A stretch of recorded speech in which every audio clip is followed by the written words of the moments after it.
the final verses back to the perspective of Willem now, who says, "She sees me on display inside the museum, comes every morning again when she can, strokes her blistered hand across my glass container, saying it's so good to see you back here again," which is just really sad and dark. But yeah, I mean, I've got one word: counselling. You know, there is a different option. yeah, they probably some Wow. bloodshed and some trauma could have been spared if they had gone that route, you know. It's showtime, folks.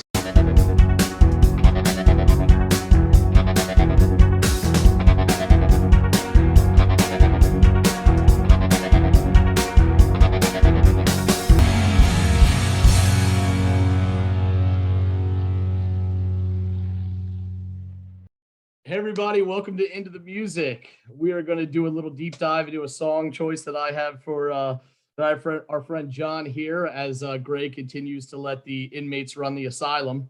So we're going to take advantage of that. Have you ever heard? Now I know I've offered up the band on this page before, Manchester Orchestra. So you may have or not have heard. Okay. So the band that I have you listening to today is Bad Books, which is a folk band, if you will, or a folk indie rock band that is part of the vocal. The vocals are provided by Andy Hall, who's of Manchester Orchestra, as well as a guy named Kevin Devine. So I'm going to have you listen to Bad Books and a song called Pytor. Yep, definitely not heard of that.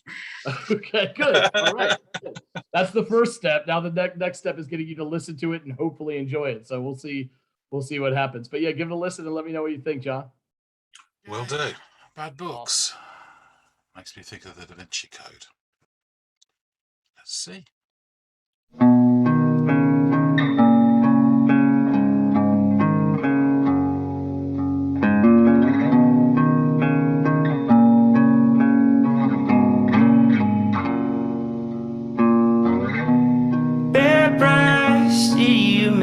Love in the turret, and I feel each single thrust that you take.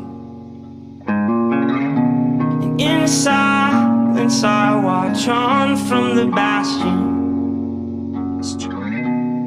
Entranced I make myself look away.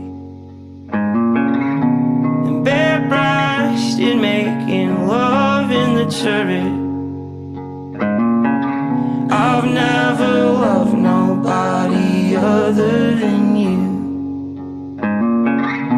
And in silence I can feel as you quiver. Keep quiet or you know what he'll do. Okay, musically it's very simple. It's just the guitar. The vocal melody sounds really familiar. It's not quite the same, but I'm picturing like an Eagle song or something. Andy will kill me for saying that. Keep quiet or you'll know what he'll do. That's not a promising line. That's quite sinister. And bastion, that's not a word you hear in songs very often. Interesting. I feel there's a story going on here. And that's probably the whole point of this song. Okay, let's see what unfolds. I know I am not the man you desire. I know you think that I am some kind of fool. And I know you would gaze in his eyes forever. I figured out just how to give that to you.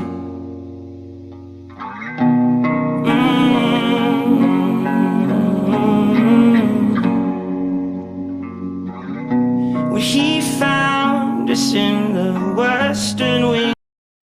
Hang on a minute. Is this a love triangle? it's not quite. Is this multiple perspectives? Is this different characters singing? I will love you. You think I'm a fool. He found us. Yeah. Yeah. I think there's a bit of tomfoolery going on here. Okay. Sleeping, you cried at all the things you thought he would do. And I tell you in the heat of the scuffle, nobody ever takes my eyes off of you. And oh, Catherine, how you run me my fever. Oh, Catherine, tell me, was it worth it for him? And these gallows are no place for the stubborn. Just you and your lover as a dark souvenir.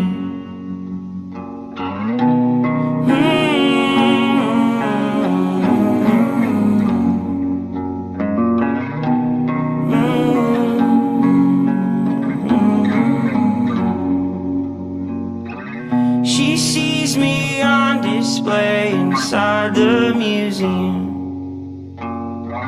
Comes every morning and again when she can. Strokes her blistered hand across my glass container, saying it's so good to see you back here again.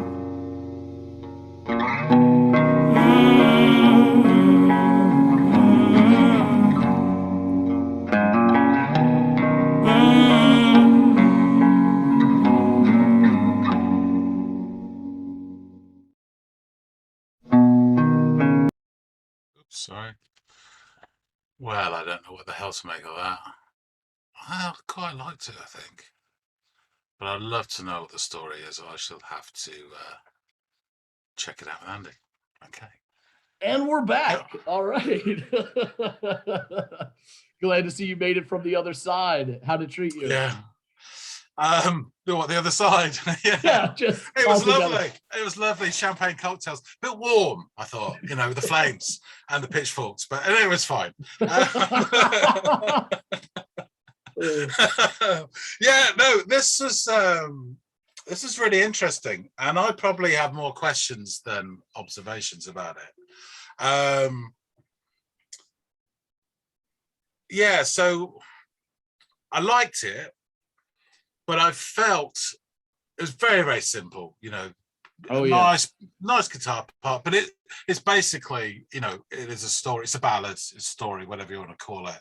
And I felt that if I knew more about the story, I'd probably enjoy it more. But it's a bit tricky, this song. Yeah. So I started listening to it. I did say in the reaction, Bad Books just reminds me of the Da Vinci Code. So I hope it's not a musical version of that. But no, I think we're good on that end.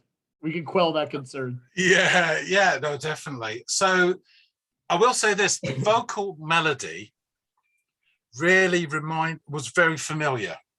And I couldn't put my finger on it. And my first thought, and please don't take this the wrong way, was it was kind of like an Eagles song or something. And each line is sung, but definitely the first half of the line was really sort of immediate and familiar. Not in a bad way. It was lovely. But yeah, the whole thing about this song is the story. So I'm listening to it, and I realized. Well, I jumped to the conclusion about halfway through that this is a multiple perspective, isn't it? Yes, it is. Like, yeah. So then I'm concentrating on, I think, well, who the hell are these? Who's Peter? Or Pytor, as it's written, and I have to say, my mind went blank, and the only two Peters I could think of was Peter Parker and Peter Sellers. And I know it's not about those two. Nor do I think they spell it in the same vein. So,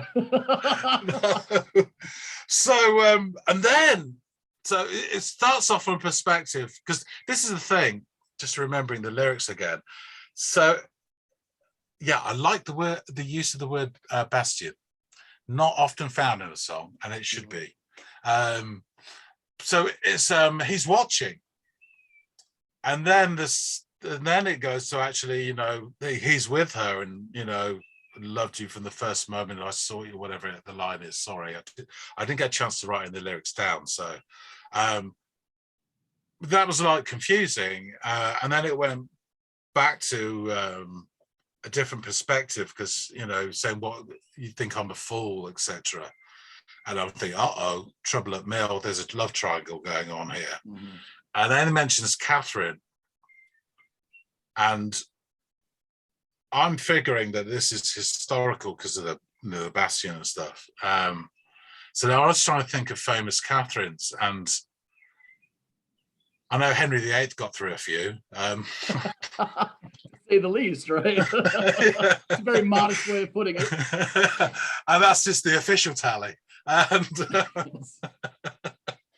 then Catherine the Great, and I don't think it's that either. So, but it's historical, definitely, because then, you know, it all turns sour because he caught them and there's a scuffle, and they mention the gallows, and I'm thinking, this is serious stuff. This isn't, you know, the woodsman catching his wife with somebody because they're in a castle or whatever. So this is big and historical.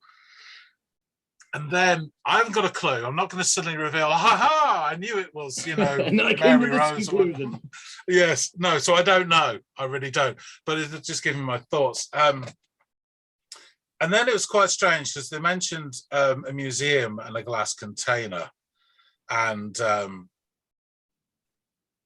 I had some particularly dark thoughts, which I won't, you know, air here. Yeah, so it did confuse me, and I'm thinking this is probably a story that I don't know. The way it's written suggests Eastern European because of that, I'm guessing. I liked it, and I think if I knew the story, I'd really enjoy it more because it seemed quite fascinating and a very interesting way of doing it for the casual listener, you know, to slowly, there's just clues in there that suddenly make you realize that it's from a different perspective. You know, it just slowly dawns on you rather than it being obvious. So it's cleverly done. Yeah. It's not the same in any way, you know, but it kind of reminds me in the way the story unfolds of The Queen and the Soldier by Suzanne Vega, which is one of my favorite songs of hers. It's off her first album, because that's set in medieval times, and it's not based on anything or anyone, but it's about this queen, and the soldier comes to meet her and talks about the fighting and all the people who die in her name and stuff. It's a lovely, and it's a proper story. Right. You know, simply done. The music's quite beautiful. I really dig her as well. So that kind of put me in that mind, you know. But yeah, so I want to know what the hell's going on. Basically. Fair enough. All of your intuitions are correct. Everything that you've deduced to this point has been pretty much spot on, and I'm quite certain that if you were like aware of the historical anecdote that they're singing about or putting like, so it's a real situation they're talking about. Yes, right. Yes, it is. And I only was familiar with, I would happen to be familiar with it before I heard the song, which is part of why I fell in love with the song. I fell in love with the idea of even being inspired to write a song about something so specific, something as foreign to Andy Hall and Kevin Devine as this topic, and still tell it in a really interesting multi-perspective way. So all that being said, and you're right, the song, the music is a vessel to tell the story. So while the guitars are pretty and the tones are great, there's not a lot of variation. So you know what you're getting within the first few seconds. Yeah. Guitar. Everything lies in the lyrics, and in my mind, I really enjoy the harmonies when they really culminate together. Yeah. So those are the standout parts to me. But the story is, and I'm just going to read this instead of like butchering my just doing it freehand. So it's Peter tells a story of the Russian Tsar Peter the Great, who discovered his wife Catherine. Peter the Great. Yeah, Pytor the Great, who discovered his wife Catherine cheating on him with her personal secretary Willem Mons. Right. So this is a story where the perspective is Peter saying, It's two guys, isn't it? yes, it is. Yeah, that makes sense. And he's saying like bare-breasted, I watch you making love in the turrets. This is Peter catching, Because he looks away, doesn't he? He says, "I look away." Yeah. Yeah. With every thrust that she takes, he's like, but he's watching, and he's acutely aware of what's going on. And then as he sort of describes his perspective of that and witnessing the deed take place, it then switches to the perspective of Willem Mons, who's saying, bare-breasted, we make love. And he's saying, and I hear I just want to hush you, like I'm trying to calm you down because I know what he'll do. Oh, he said, that's it. That's the line, actually. He's telling her, what he'll do like, when hey, yeah. I know what Peter's. It's quite a sinister line, that is. And I wasn't gathering what was going on there, but I picked up that was a sinister line. Yeah. It's not something you want to hear. Yeah, it's not. And he talks about what Peter's going to do if he finds out. And basically he says, when he found us in the Western Wing sleeping, you cried out all the things you thought he would do. And I tell you, in the heat of the scuffle, nobody ever takes my eyes off of you. So he said, like, as he's being apprehended, he yells out to his lover that quote, which sucks for him because that seals the exact nature of his fate, which is to be beheaded and have his head put into a small atrium display encased in glass that Peter then forced Catherine to look on daily as a punishment for her infidelity. So the next my initial thoughts on that, I wondered if there was a body part cut off and put in this glass container, but I headed south. I thought it might have been even worse. Yeah, well, he says no one takes my eyes off. Yeah. So no one takes my eyes off you, not my one eye off of you. So yeah. And of course it's worse for her because she sees his face all the time. Yeah. And nobody takes my eyes off of you. Now she's forced to make eye contact with, a severed head. So Jesus. Yeah. They did things proper then, didn't they? Yeah, there was no mistake. It was, and honestly, there is some correlative, nature to Henry VIII, as you described, and Peter in how they deal with infidelity or perceived infidelity of their lovers. So, well, they're doing exactly the same themselves. Yeah. So, and oh, Catherine, how you run me my fever. Oh, Catherine, tell me, was it worth it for him? The gallows are no place for the stubborn. Just you and your lover as a dark souvenir. And then the final verse is back to the perspective of Willem now, who says, she sees me on display inside the museum, comes every morning again when she can, strokes her blistered hand across my glass container, saying, it's so good to see you back here again. Which is just really sad and dark. But yeah, I mean, I've got one word: counseling. There is a different option. yeah, they probably some bloodshed and some trauma could have been spared if they had gone that route, But if like me, you're a fan of like weird things in history and in dynasties from different places across the world and throughout history, and that's intriguing to you, and then you stumble upon this song, which is so niche and obscure in its topic, but nails artfully, I think. Like you said, the word choice in a lot of this is kind of beautiful, I think, and how he describes a very not beautiful situation. So yeah, I thought it was tactfully done. It's interesting, like just that last verse, the fact her hand is blistered. It makes that brings up lots wonder. of sort of images. Yeah.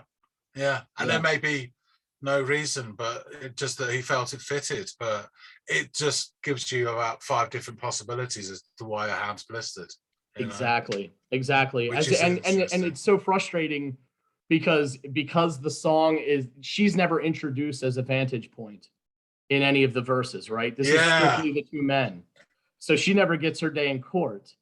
And unfortunately, um, Peter is almost a sympathetic character in the first part of the song, but you have no yeah. idea what led Catherine into the arms of a lover. And if it was behavior that could leave her hands blistered on a regular basis or her skin bruised, I would want to get the hell out of that relationship too. And you would feel trapped because you're married to the leader, the you know, the voice of your country, and someone who can Yeah. determine the fate of anyone in their kingdom. So you're And really back trapped. then, I mean, do you know what? I've heard of Peter the Great, but I've got no idea. Is it 1800s? I think so. I think so. Let me look that up So off the his top of power my would head. have been absolute then. Absolute, Yeah, yeah, oh yeah, for sure. For sure. And it's just, I can't get over the just the sort of her perspective and the lack thereof. Which actually it looks like Peter the Great was in 1682 and until his Right, death in even earlier. 1725. So again, to your point, it was before any revolution, so his power was quite absolute. That's really, really interesting, actually. And it makes it, now I know, even richer, and the poetry even more sort of, the quality of the songwriting. It's fascinating. Just as an aside, it just popped into my head while we're talking. Do you know, have you heard of the Violent Femmes? Oh yeah, yeah, yeah. Yeah, so the bass player, Brian Ritchie, he brought out 2 albums. I don't know if you're familiar with them. Not There's a familiar with the song solo on, work. yeah, there's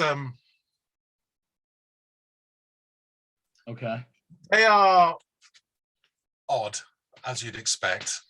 But yeah, on this album, there is a song which I've never delved into, but I get from listening to it that it's about a historical thing. It's called Meyerling brackets Let's Drink Some Wine. And I think it's about 2 German aristocrats who have some sort of affair and then poison themselves with wine. But I've never looked into it.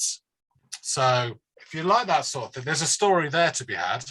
So, yeah, absolutely. That's interesting. Check Yeah, that I'll have to dig into that. I really love when people are so divorced from an event, you know, by hundreds of years, for some reason are able to put themselves in the position, or at least from an omnipotent standpoint, style of writing like this, as if they observed the whole thing take place and were witness to it. And it's just like nothing got lost in the years between when the event occurred, how it was scribed down, and how it was ingested and then portrayed by the artist here to kind of create these interesting little tales set to music. So well, the thing about this is, I mean, there's history and then there's history, all right? So if you're looking at Bismarck and the Schleswig-Holstein question, let's do a 4.5-minute song about that. Yeah. And even if you said to them, well, but this is essentially a love triangle. Okay, the surroundings, the setting, of this makes it more exotic and poetic.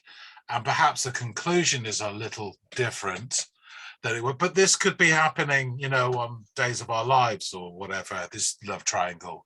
yeah. There's just not very many beheadings on that show. More's the pity. But it's a universal tale, it's just told in a very interesting way. And the setting and the historical thing gives them the license then to be a bit more poetic rather than, someone being caught in a B&B in Brighton on a dirty weekend. Right. Right. But it does draw you into that world as well, which adds another layer of pleasure to it. Yeah, yeah. And the love triangle that ends abruptly at a B&B in Brighton isn't going to end in the same sinister way that an anecdote like this did. Like no one's head is on display in an atrium of the foyer of the palace where the wife is forced, and it's like that's horrible and crazy, but at the same time, I feel guilty even saying this, but incredibly interesting because of just the human behavior aspect of it and what power can do to a man to make him punish in such a way. So Yeah, and it is grotesque, but at the same time, her visiting every day this horrible apparition in a glass jar, but her still visiting every day is kind of romantic as well. yeah, It's the and it kind of romance seems I could do without, but you know. and it seems in such a way that's beyond even this prescribed punishment. Like she visits again when she can is the line, Yes. not when she's forced to. So she's making lemonade out of lemons in this scenario. So just please note, upon my passing, I want to be cremated, not pickled. Yes. No head in a jar for you. You're not going to be like, I don't know if you're familiar with the show Futurama, which is made by Matt Groening. I always think of the Nixon head whenever I hear the song. It's like the Nixon head floating in the jar. I am not a crook. Well, man, I appreciate your time, and I'm glad that you gave the song a listen and that you thought as much I as enjoyed you it. did Yeah, about the lyrics. So and because that's really enjoy what it I even wanted more. you to latch on to was the story, and you did so awesome. It could have used a bit more bass, but yeah. Look, you're talking to the bass guy. Believe me, I agree completely. But I'll sacrifice it now and again if the lyrics and story are good enough. So. Of course. Right. Awesome, John. Well, thanks to everybody for listening. If you have any anecdotes or additional comments you want to put forth, the field is down below us. Hit a like. If you have a relative's head in a jar, let us know. Yeah, let us know how that went. And then the authorities as well, perhaps. Yeah, and then prepare yourself for a visit for sure. All right, John, man, I appreciate you so much, buddy. You have a good one, okay? Yeah, catch you soon. All right, soon. We'll see everybody on the next episode of Into the Music. Into the Music.